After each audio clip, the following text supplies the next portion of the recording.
and I ended over you and I said that's fine, but you're the only one who knows I lied. You and I ended over you and I said that's fine, but you're the only one who knows I lied. Hi guys, in this video we're going to cover how to play You and I by Ed Sheeran. I just played that song for you, just the chorus of it, in two slightly different ways.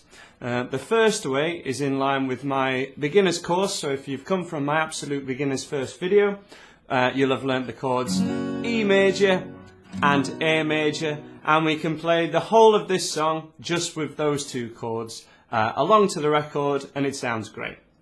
If you've come to this video you've played bar chords before and you're aware of lots of other chords, then you may want to go for the slightly trickier version, which does use a bar chord, which is a C sharp minor. If you've covered bar chords before, then you can skip along to the video in the description at the bottom. That will move you along to that section of the video where I'll cover the full proper way in full.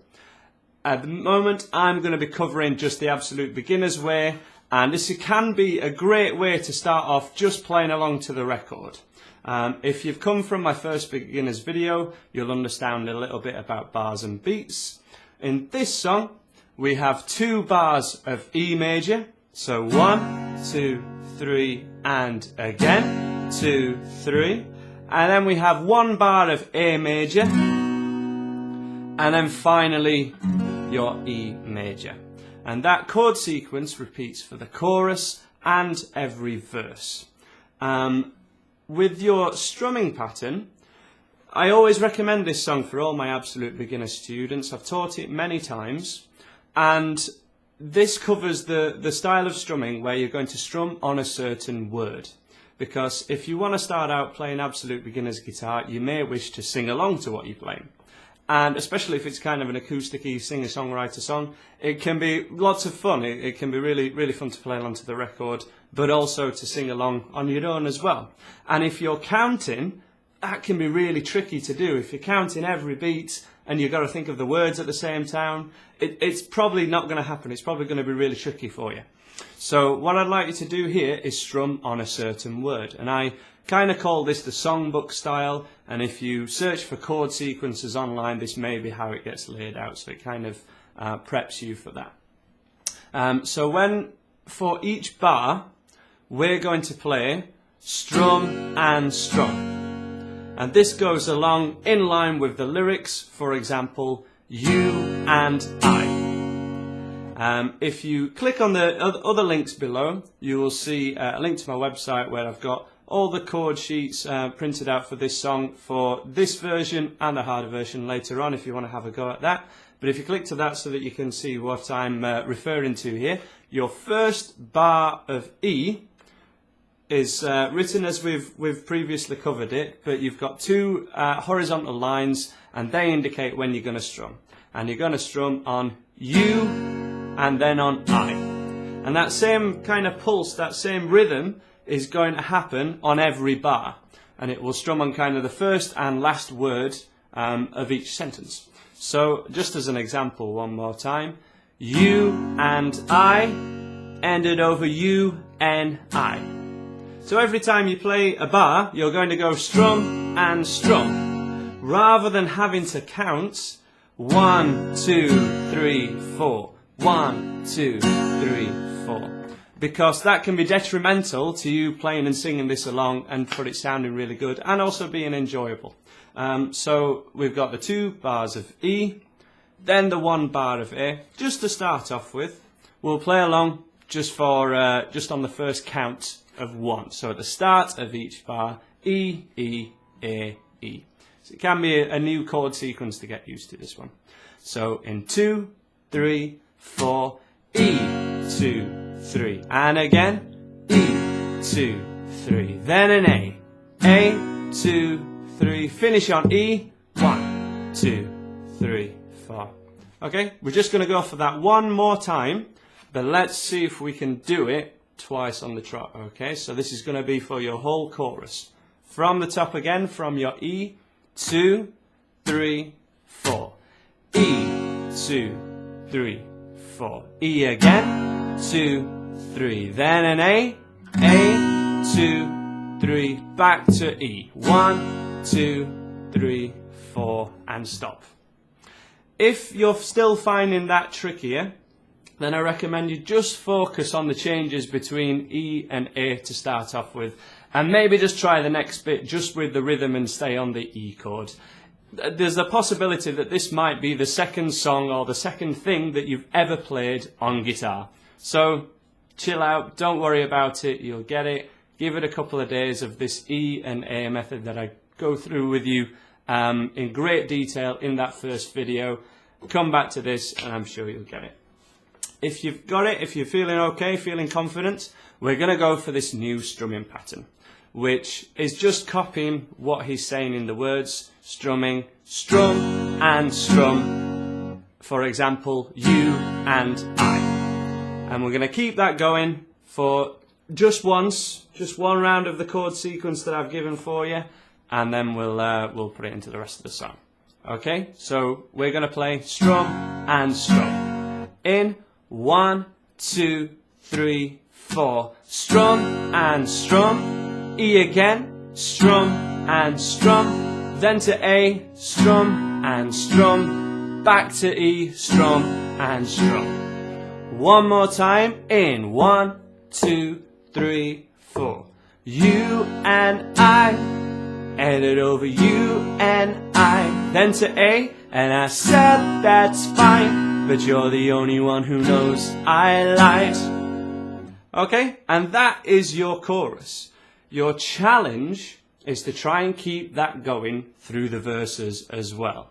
Because throughout the verses, I'm not going to try and sing them because I'm no rapper. Ed Sheeran speaks awfully quickly on these, he kind of goes into a rap style, and you've just got to keep that same pattern going all the way through the verses. Same way, thing to A, and then back to E. So that will work for the very introduction of the verse as soon as it starts. Then there's another section. There's another section, and that's called a bridge. A bridge always happens between a verse and a chorus. If you're watching this in America, usually in America, a bridge is called a pre-chorus, and your bridge is kind of your middle eight. That's just another way of putting it. But just for the argument's sake, because I'm in England, I'm doing this in England, I'm going to call it a bridge, which bridges between the verse and the chorus, and it kind of acts like a build-up. For this bridge, we're just going to stay on an A chord and do that same rhythm. And it's going to go strum and strum, strum and strum. And that's going to be for your section 4. So I'm not close to you anymore if it's over. Strum, and there's no constant, we'll work it out. Okay? If the only two chords you know are E and A, that will sound absolutely fine to the record. But what I want you to do is just try and make sure you can get at least that chorus, maybe singing and strumming at the same time, and that will sound absolutely great. And then playing it along to the record and playing it at the same time as he does, and that would be great as well. To be able to play it along to the record, you will need something called a capo. Now this is the capo that I use, and I recommend for my students, because these are dirt cheap. You can get these for as little as £1.50 or £2, depending on kind of shipping fees and stuff. I will send you a link to this in the description in the bottom, and try and keep it updated, because sometimes places run out of stock and things like that. But these are kind of vital for all the rest of the songs in this series, or for most of them anyway. If you just want to play and sing along to these songs, you don't need a capo. There's no need. It will sound absolutely fine on its own. I really recommend that you play along to the record. If you play along to the record, it gives you the feeling of joining in. You will likely play for longer, because most songs last about 3.5 minutes, and it will give you the feeling of playing to something else. You're playing to something external. You're not deciding when you're going to play it, you're joining in. And that's the same feeling you'll get when you play with other people in a small group, or when you play with a singer, or when you even start your own band, if you can kind of imagine that far along the road. A capo allows you to play these songs along to the record, and that's really great. You can get other types of capo, these sort of screw-on ones as well. These are really cool. Personally, just for ease of putting them on, because these can be a little fiddly and they take a little while. They still sound pretty good, but they do take a little bit to kind of screw on. And then personally, with this trigger type capo, you squeeze there and there, it opens it up, and the flat part, you see you've got a more curvy part here, the flat part goes bang in the middle of the 2nd fret area. So technically, as I say, the frets are the metal strips going downwards on your guitar, but the space in between those are what we'd call 2nd fret. And that's where we want to put it. You should have a dot at 3rd fret on your guitar. Some guitars don't, but most do. And then we'd make your E major chord proportionate to this capo. Now that does make it sound different. It essentially changes the key. And this no longer kind of sounds like an E major chord. It sounds like a different chord. It sounds like an F sharp. But in guitarist language, all you ever need to know is where to put your capo, which I will tell you, or a songbook will tell you, and then which open chords to play. Makes it a song that we can go for, and that's really great. Okay, so let's just have one quick jam along just to the chorus. We're going to do this twice.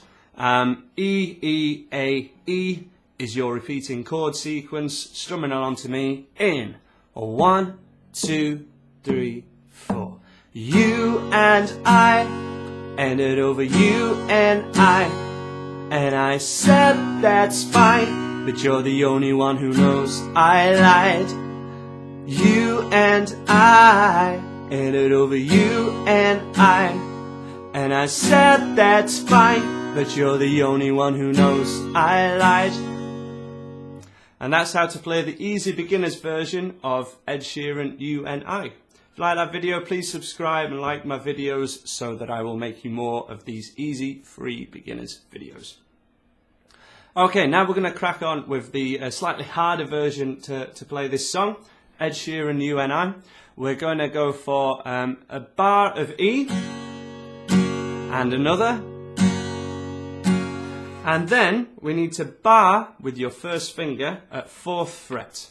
And this is going to make an A minor shape bar chord. So if you're unfamiliar with the kind of shapes idea of me referring to this as a A minor shape, the idea is we're using your first finger as a capo.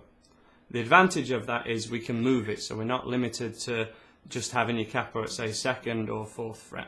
In reality, you could do this entire song without a capo, but that would put a lot of pressure on your first finger, and we do try and avoid that, certainly on acoustic guitar, if we want this kind of lush strum idea. So we're going to put your capo, your first finger, flat at 4th fret, proportionate to the capo at 2nd, so this would kind of be 6th, but I'm going to call it 4. So this would be in the space between 2 dots, and then we make an A minor shape with your weaker 3 fingers. If you're not used to doing that, what I recommend is you just try and make an A minor shape in the open position, but replace your first finger with your middle finger, your 3rd finger, and your little one there. This just kind of strengthens and improves coordination of your 3 weaker fingers that don't get used too often. But we got that just for one strum, and then we're straight back to A major in that 3rd bar, and then we're back to the E. So just to run you through that chord sequence from the top, 2, 3, 4, E and E, E again, 4th fret bar chord, straight down to A and E and D. If that's something that you're not yet able to do, the easy beginner's version is absolutely fine. It sounds great along to the record. If you want to challenge yourself even more than that, you can try this whole song without a capo and kind of do the math on it a little bit. So we'd start off with kind of an F sharp bar chord at 2nd fret, and that would be where your E chord was before. So E and strum, strum and strum, slide it to 6 frets, back down to A, and strum and strum. And there, all your different options to be able to play these songs that aren't in the open position. You can tell that with this bar chord, it doesn't always ring out as well, and that's why, one reason why I really recommend using a capo for this song and other songs, even if, you know, this is something that you're able to do. If you can play along to the records, that's a more important skill, and to really help you do that, I recommend a capo. If you're struggling with that middle version, just try this song with the capo and just doing the 2 open chords, E and A, and then move on. Learn more songs with basic, easy chords. But there's all the different versions for you. I hope that helped. Please check out my other videos in this series and subscribe if you dig what I do.